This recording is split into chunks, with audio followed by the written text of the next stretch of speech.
오늘은 요한계시록 마지막 시간입니다. 종말의 순서를 다시 한번 쭉 우리가 정리해 보도록 하겠습니다.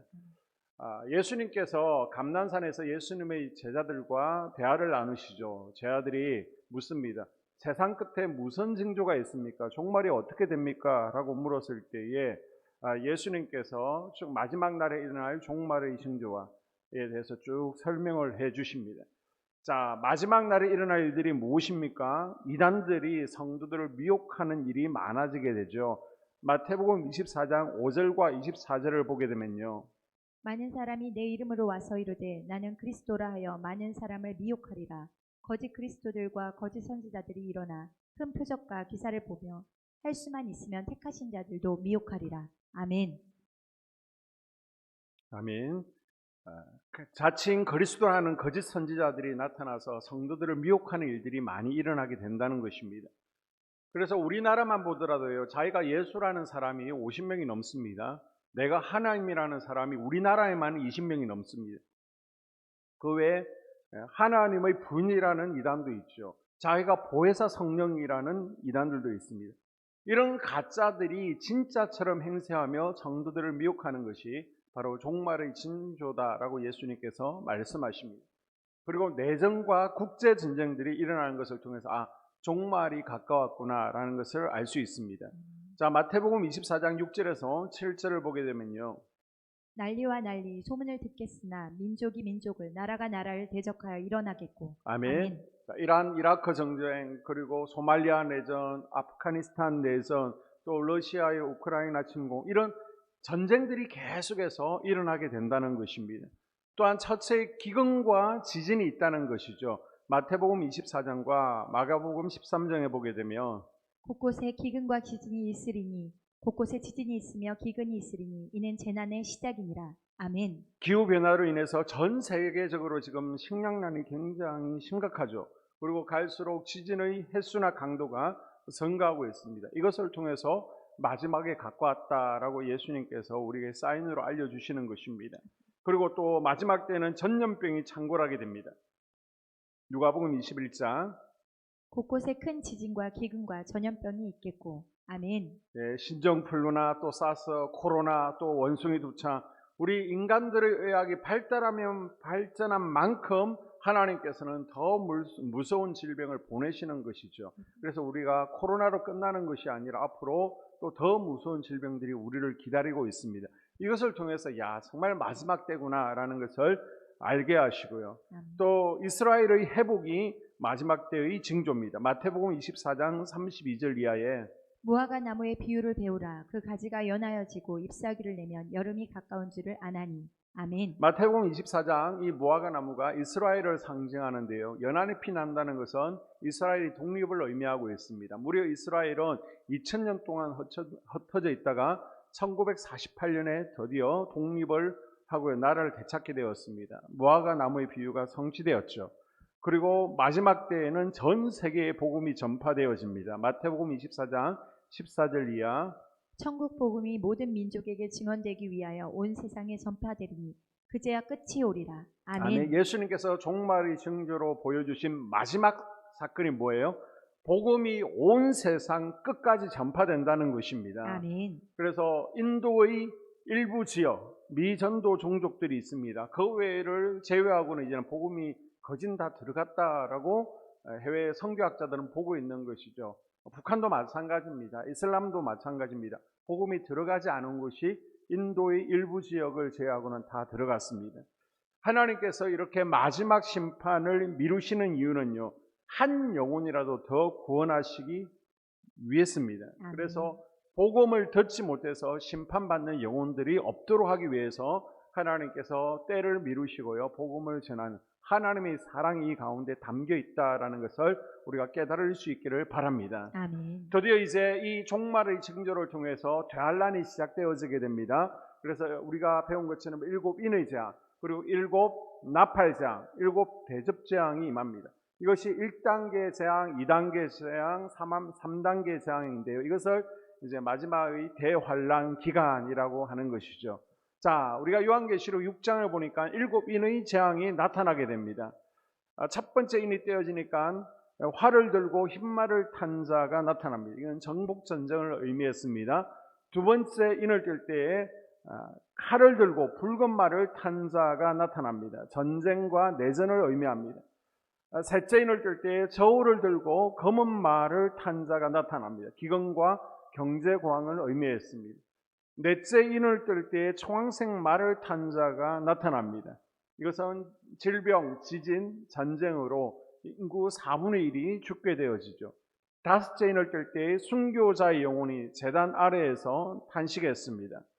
그리고 여섯 번째 인을 뜰 때에 천체 이상이 있었죠. 그리고 소행성 충돌이 있어서 지진과 또 산과 섬이 옮겨지는 사건이 있었습니다.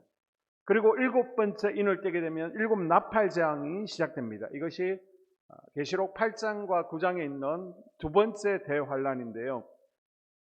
자, 하늘과 땅, 그리고 바다, 강, 이렇게 사람, 순서적으로 이제 재앙이 임하게 되죠. 그래서 첫째 나팔이 울립니다. 육지의 3분의 1이 파괴되어집니다. 둘째 나팔이 울리게 되면요, 바다의 3분의 1이 파괴됩니다. 셋째 나팔이 울리게 되면요, 민물의 3분의 1이 파괴되어집니다.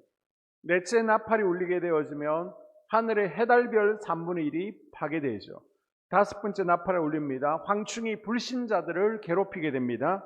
그리고 여섯 번째 나팔이 울리게 되면요, 큰 전쟁으로 지구상의 인구의 3분의 1이 죽게 됩니다. 이때쯤이 계시록 13장입니다. 적 그리스도에게 경배하고 그 정표로 짐승의 표 666을 찍어주는 것이 바로 이때쯤이죠. 적 그리스도의 세력은 우상 경배하고 이것을 거부하고 짐승의 표를 받지 않은 그리스도인들을 잡아가둡니다. 죽이고 핍박하는데, 이렇게 견디기 힘들 즈음에 일곱 번째 나팔이 울리게 됩니다. 일곱 번째 나팔이 울려지게 되면 드디어 계시록 11장 15절에 나타나 있는 휴거가 이루어지게 되는 것이죠. 성도들은 부활하게 됩니다. 살아있는 이들은 신령한 몸으로 바뀌어지게 됩니다. 그리고 일곱 대접 재앙, 그리스도의 재림이 연속해서 이루어지게 됩니다. 요한계시록 11장 15절에 보게 되면요, 일곱 번째 천사가 나팔을 불매, 이 일곱 번째 천사가 나팔을 부니까 어떻게 돼요? 죽은 자들은, 그리스도 안에서 죽은 자들은 부활하게 됩니다. 그리고 이 땅에 살아있는 이들은요, 신령한 몸으로 변화되어서 슉 하늘로 올라가게 되죠. 그래서 불 섞인 유리바다 건너편으로 가서 일곱 대접 재앙을 면하게 됩니다. 자, 그리고 이 땅에는요, 대환란의 3단계인 일곱 대접 재앙이 우장창 쏟아지게 됩니다. 휴거되지 못하고 이 땅에 남아있는 불신자들에게 쏟아지는 마지막 하나님의 진노가 바로 일곱 대접 재앙 심판입니다. 천지 창조 이래로 하나님께서 지금까지 참고 참았습니다. 그런데 이제는 하나님의 진노가 드디어 창조 이래 처음으로 쏟아지는 겁니다. 그래서 일곱 인의 재앙이나 일곱 나팔 재앙은 하나님께서 회개하라고 우리에게 주시는 경고의 메시지였다면, 일곱 대접 재앙 심판은 하나님의 진노의 심판입니다. 첫 번째 대접은요, 땅 재앙이죠. 그래서 첫 번째 나팔 때는 3분의 1씩 파괴되었다면 이제는 마지막입니다. 전부가 파괴되는 것입니다. 그래서 이 땅 전부가 파괴되어집니다. 자, 두 번째 대접이 바다에 쏟아집니다. 바다가 파괴되어집니다. 세 번째 대접이 또 강과 물 근원에 쏟아집니다. 그랬더니 강 전체가 파괴되어지죠. 네 번째 대접이 하늘에 쏟아지게 됩니다. 그래서 하늘이 파괴되어지는 것이죠. 다섯 번째 대접을 짐승의 왕자에 쏟아붓습니다. 흑암이 닥칩니다. 사람들이 통증으로 인해서 자기 혀를 깨물게 됩니다. 그리고 여섯 번째 대접을 부었더니 사단에 의해서 일어나는 마지막 전쟁이 일어나게 되죠. 이것을 아마겟돈 전쟁이라고 합니다. 그리고 마지막 일곱째 대접을 공중에 쏟아 큰 지진이 일어나고 큰 성 바벨론이 무너지게 됩니다. 자, 17장과 18장은요, 하나님의 진노의 결과 17장에서는 거짓 종교, 큰 음녀가 멸망당하는 것을 보여주고 있죠. 그리고 18장에서는 짐승의 정부, 적 그리스도의 정부가 바벨론 성처럼 와르르 무너지는 것을 보여주고 있습니다. 자, 다시 한번 정리하면요, 11장에서 마지막 나팔이 울렸습니다. 그 후 예수 그리스도의 인을 맞은 자들과 그리고 짐승의 표를 받은 자들의 사건이 두 장면으로 쭉 나눠지게 되는 겁니다. 짐승의 표를 받은 불신자들은요, 12장, 13장, 14장에서 갑자기 사라져버린 수많은 사람들에 대한 사건을 해석하기 위해서 그동안 영적 역사를 세 장의 그림으로 쭉 정리해서 보여주고 있는 것입니다. 12장, 13장, 14장은 왜 이런 사건이 일어났느냐, 휴거가 일어나게 되었느냐, 그것에 대해서 쭉 설명하는 것인데요. 12장에서는 사단이 예수님을 죽이려고 했습니다.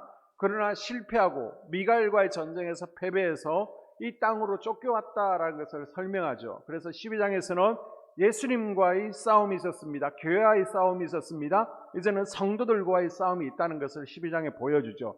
그리고 13장에서는 마귀 용이 짐승인 적 그리스도에게 권세를 넘겨주고요, 666표를 받게 합니다. 받지 않으면 엄청난 핍박을 받게 하는 것이죠.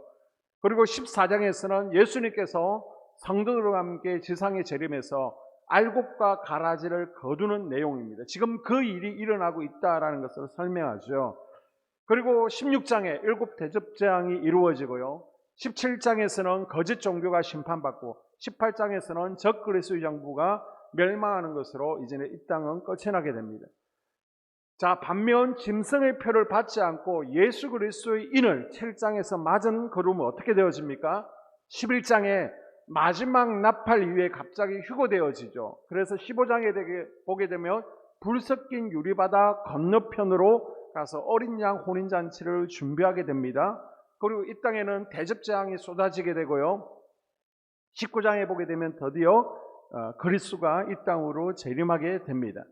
그래서 11장, 15장, 19장은요, 짐승의 표를 받지 않고 휴거당한 성도들의 내용을 쭉 우리에게 소개하고 있는 것입니다. 그리고 16장, 17장, 18장은요, 짐승의 표를 받고 세상에 남아있는 불신자들이 어떤 일을 겪는지를 보여주고 있는 것입니다.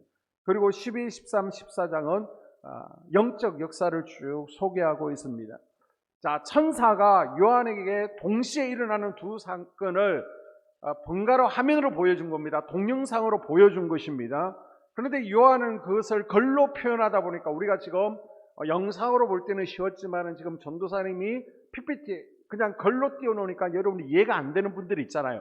똑같은 것입니다. 요한은 지금 영화처럼 이 사건들을 쭉 번갈아 가면서 보았습니다. 그래서 휴거당한 성도들의 장면과 불신자들이 이 땅에서 겪는 장면을 영화처럼 보았는데 이것을 글로 표현하다 보니까 우리가 조금 헷갈리는 부분이 있습니다. 자, 재림하신 예수님께서는 제일 먼저 적 그리스도와 거짓 선지자를 불못으로, 그리고 사단 영혼 결박에서 1000년 동안 무적행에 가두게 되죠. 그리고 1000년간 그리스도와 성도들이 왕노릇하는 천년 왕국이 이루어지게 됩니다. 자, 그리고 1000년이 끝날 즈음에 사단의 세력이 잠깐 감금 상태에서 풀려나게 됩니다. 그리고 곡과 마곡의 전쟁을 일으키게 됩니다. 1000년 왕국에 있는 성도들을 미혹하게 되죠. 그러나 넘어가는 이들이 없을 거예요. 그리스도의 나라를 대적하지만 예수님께서 이들을 완전히 심판해 버리십니다. 그 위에 크고 흰 보좌에서 진행되는 백보자 심판, 최후의 심판이 있습니다. 창조 위에 죽었던 모든 불신자들이 끌려 나와서 이제는 심판의 부활이 일어나게 됩니다. 그리고 불신자들 한 명 한 명이 백보자 앞에서 최후의 심판을 받게 되죠. 이 심판 때에 생명책에 기록되지 못한 불신자들은 영원한 불못으로 다시 던져지게 됩니다.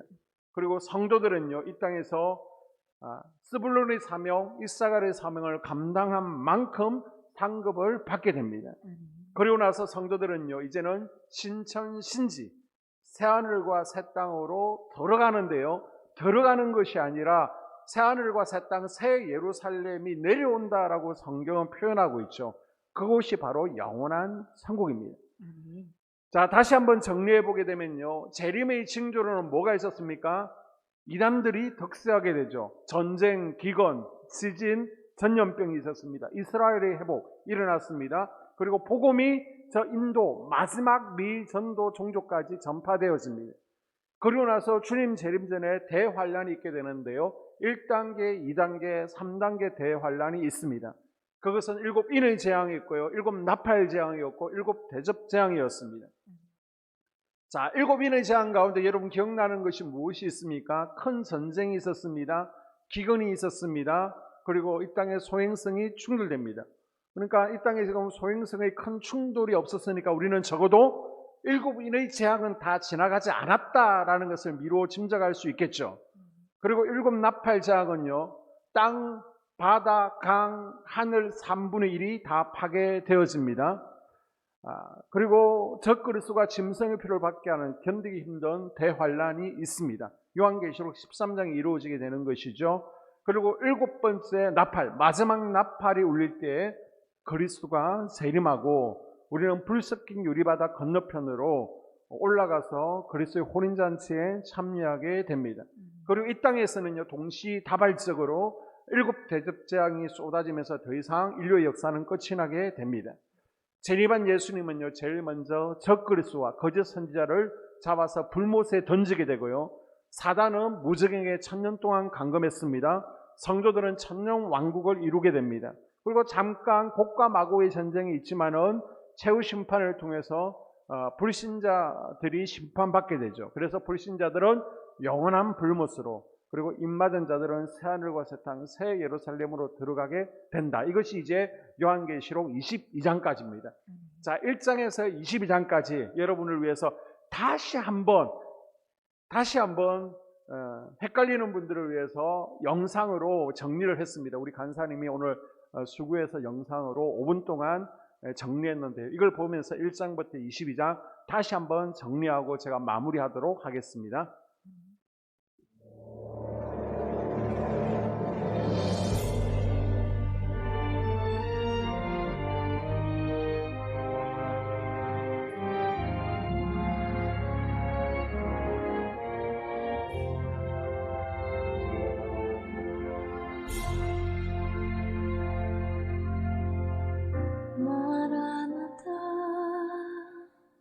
주 예수여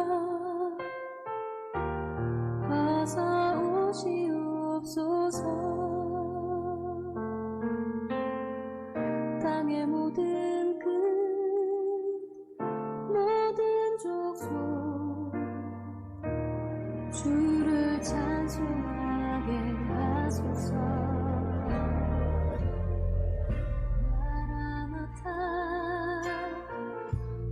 예수여 어서 오시옵소서.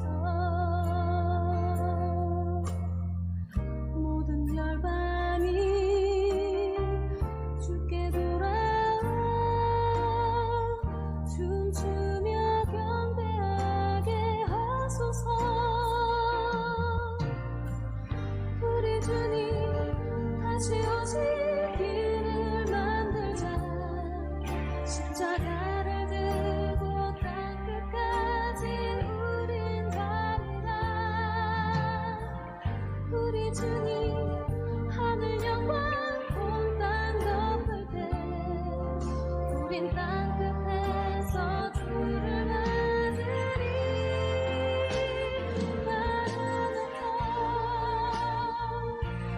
마라나타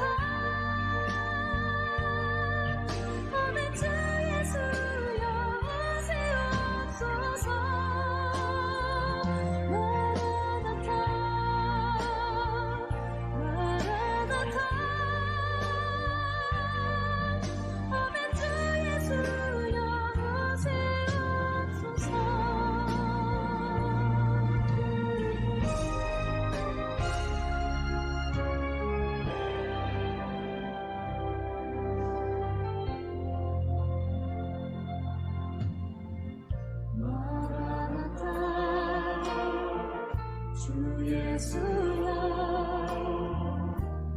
어서 오시옵소서. 땅의 모든 끝 모든 족속 주를 찬송하게 하소서. 마라나타 주 예수여 어서 오시옵소서.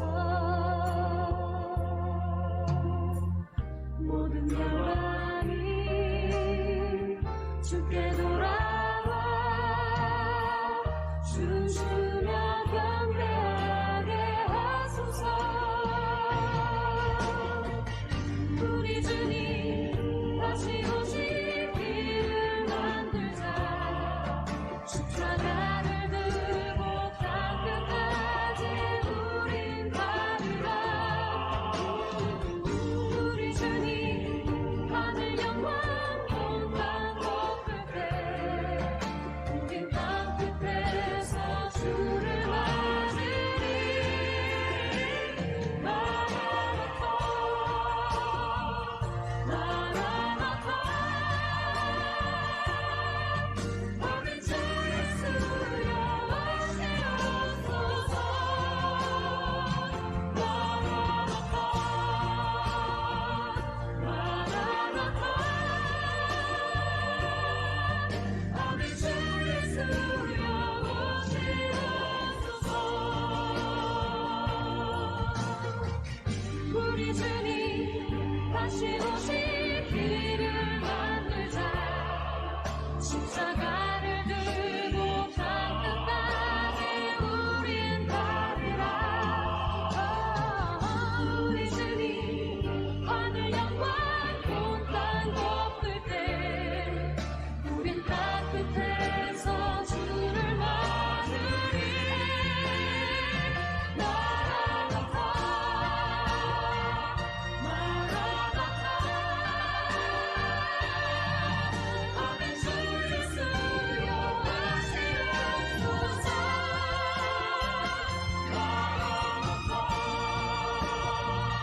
마라나타 마라나타 우리 주 예수여 오시옵소서. 우리 주 예수여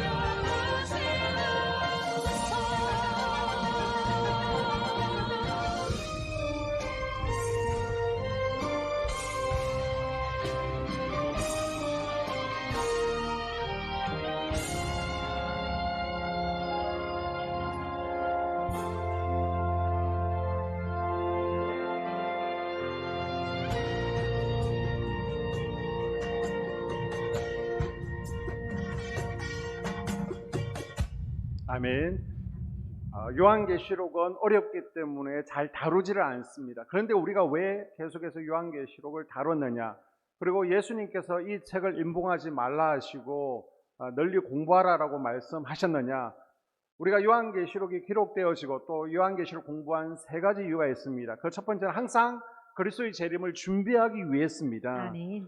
작은 종말론 마태복음 24장에서 너희도 준비하고 있으라 라고 우리에게 당부하고 있죠. 아멘. 그리고 25장을 보게 되면 열처녀 비유가 나오고 있는데요. 열처녀 비유를 보게 되면 다섯 처녀는 혼인잔치에 참여하게 되고 다섯 처녀는 혼인잔치에 참여하지 못합니다. 이 비유의 핵심이 뭐예요? 항상 준비하고 있으라는 것이죠. 아멘. 우리의 신랑이 언제 올지 모른다. 항상 준비하고 깨어 있으라는 것입니다. 아멘. 그래서 계시록 16장 15절에 보게 되면 보라 내가 도둑같이 오리니 누구든지 깨어 있으라고 우리에게 당부하고 있습니다. 아멘. 그리고 데살로니가전서 5장 1절에서도 주의 날이 밤에 도둑같이 이럴 줄을 너희 자신이 자세히 알기 때문이라. 아멘. 우리에게 깨어 있을 것을 준비할 것을 당부하고 있습니다. 아멘. 미국의 부흥을 이끈 무디가 말하기를 예수님께서 내 생전에 오지 않는다고 생각하고 계획을 크게 세우라는 거예요. 반대로 내가 언제 죽을지 모르기 때문에 주님 앞에 설지 모르기 때문에 항상 준비하면서 살라라고 당부했습니다. 아멘. 여름을 맞이하여 집안 청소를 하지 않았는데 누군가 갑자기 손님이 방문하면 굉장히 당황스럽죠. 예수님께서 그렇게 나에게 찾아오신다는 거예요. 항상 준비하며 살 수 있기를 바랍니다. 아멘. 그러면서 계시록 16장 15절에 보게 되면 옷을 지켜 벌거벗고 다니지 아니하며 아멘. 우리가 그리스도의 재림을 준비하되 부끄럽지 않는 삶, 특별히 거룩한 주의 신부로 살라는 것입니다. 아멘. 마지막 때에 주님께서는 우리의 말이, 우리의 생각, 우리의 행동을 심판하실 거예요. 우주의 종말은 언제 올지 아무도 모릅니다. 마찬가지로 자신의 개인의 종말, 내가 언제 주님 앞에 설 수 있는지 아무도 모르기 때문에 항상 예수님 앞에서 부끄럽지 않게 설 수 있도록 준비하는 우리가 될 수 있기를 주님의 이름으로 당부드립니다. 아멘. 또 한 가지 우리는 요한계시록을 통해서 얻는 메시지는 무엇입니까? 고난을 두려워하지 말라는 것이죠. 아멘. 자, 계시록 2장 10절에 너는 장차 받을 고난을 두려워하지 말라. 아멘. 요한계시록의 핵심 내용이 무엇입니까? 로마가 기독교를 공식적으로 인정하기 전에 엄청난 박해가 있었습니다. 대표적인 박해가 네로의 박해였고요, 도미션 황제의 박해였습니다. 그런데 많은 이들이요, 이 박해가 무서워서 잠깐의 안정과 행복을 위해서 그리스도를 부인하고 떠나게 됩니다. 성도들, 목회자들은 두려움에 떨고 있습니다. 비록 도미시안 황제의 박해가 있지만은 눈에 보이는 세계가 끝이 아니기에 상주심에 대한 기대가 있기에 두려워하지 말라는 것입니다. 아멘. 그 당시에 소아시아 7교회가 교회에게 너희가 지금 어렵고 힘들지, 그러나 예수 그리스도의 계시를 붙들면 이길 수 있어. 아멘. 반드시 이루어질 새하늘과 새 땅, 새 예루살렘에 대한 소망을 붙들고 믿음을 지키라는 것입니다. 아멘. 이것이 바로 요한계시록에 쓰여진 목적이고 우리에게 이 말씀을 주시는 목적입니다. 아멘. 오늘 우리도요, 힘들고 고달픈 삶을 살아가고 있습니다. 눈물과 아픔과 고통 속에 살고 있습니다. 그러나 이 땅에서의 삶이 끝날 때에 새하늘과 새 땅, 새 예루살렘으로 인도해 주실 하나님, 다시 오실 예수 그리스도를 바라보며 아멘. 이 어려움 가운데 믿음을 잘 지켜나가는 아멘. 신실한 주님의 신부들이 될 수 있기를 주님의 이름으로 당부드립니다. 아멘. 마지막 세 번째, 맡겨주신 사명 잘 감당하라는 것입니다. 아멘. 자, 마태복음 25장에 달란트 비유가 나오고 있습니다. 어떤 이에게는 5달란트, 또 어떤 이에게는 2달란트, 1달란트를 맡깁니다. 그런데 남긴 이도 있지만은 그 달란트를 묻어두고요, 남기지 않은 종도 있습니다. 주인이요, 게으르고 악한 종이라고 책망하죠. 여러분은 어떤 재능과 달란트를 받았습니까? 묻어두고 있습니까? 지금 남기는 삶을 살아가고 있습니까? 마지막 22장 12절, 우리 주님께서 우리에게 주시는 메시지 함께 있습니다. 시작. 보라, 내가 속히 오리니 내가 줄 상이 내게 있어 각 사람에게 그가 행한 대로 갚아주리라. 아멘. 아멘. 마지막 심판대 앞에서 우리에게는 상급 심판이 있습니다. 아멘. 우리가 알 것은요, 우리가 어떤 큰 교회를 다녔느냐, 어떤 교단이었느냐가 아니라 각 성도가 일한 대로, 사명 감당한 대로 갚아주신다는 거예요. 아멘. 그 가운데 부끄러운 고언을 받는 이들도 있다라고 고린도전서 3장은 우리에게 분명히 말씀하고 있죠. 우리가 왜 오늘도 땀 흘리며 충성 봉사해야 되는지, 하나님을 기쁘시게 하는 삶을 살고 죄짓지 말아야 하는지 우리가 알 수 있습니다. 아멘. 왜요? 마지막 날에 다 드러나기 때문입니다. 아멘. 그래서 여러분, 마지막 때 주님 앞에 충성된 종이라고 칭찬 들을 수 있는 삶을 매일매일 살아갈 수 있기를 주의 이름으로 축복합니다. 아멘. 기도합니다. 하나님,